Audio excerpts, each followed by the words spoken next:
In this video, I wanted to also introduce you to additional web hosting options. The first one that you can look at is Bluehost. It's another very popular one that people that are brand new generally can go with.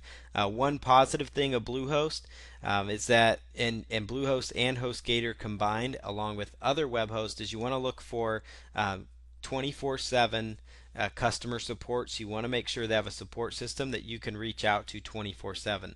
So I just wanted to introduce Bluehost to you. The one thing that's different from Bluehost that you'll generally find is there's typically about one option with them. And so you can choose if you have your domain or if you want them to go ahead and do one. So we'll just put in our domain here on Bluehost.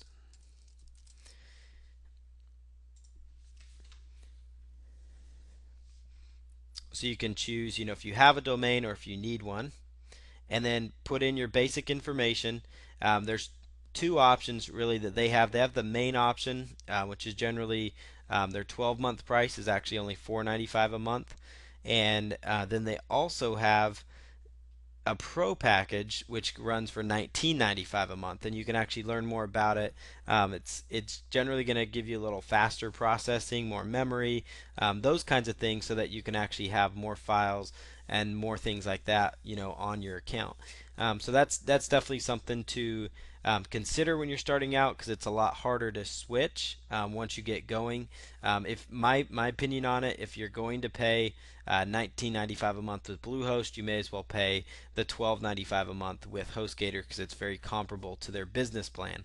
So keep that in mind.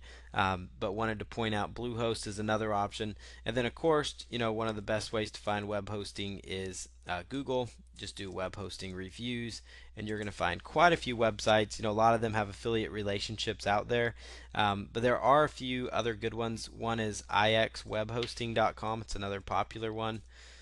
And then also GoDaddy.com does have web hosting. Like I've said before, generally, it's not the easiest for people that are brand new to go ahead and use, but they are, working on becoming better as well. So then there's a few other options for you. Web hosting reviews. You can find quite a few sites, but the big ones that you're really going to try to stick with that generally have the biggest market share when it comes to hosting is even GoDaddy Hosting, Bluehost, and then of course HostGator. And again, GoDaddy, that's completely up to you. Some people prefer to have it all together. A good rule of thumb, though, is to keep them separated.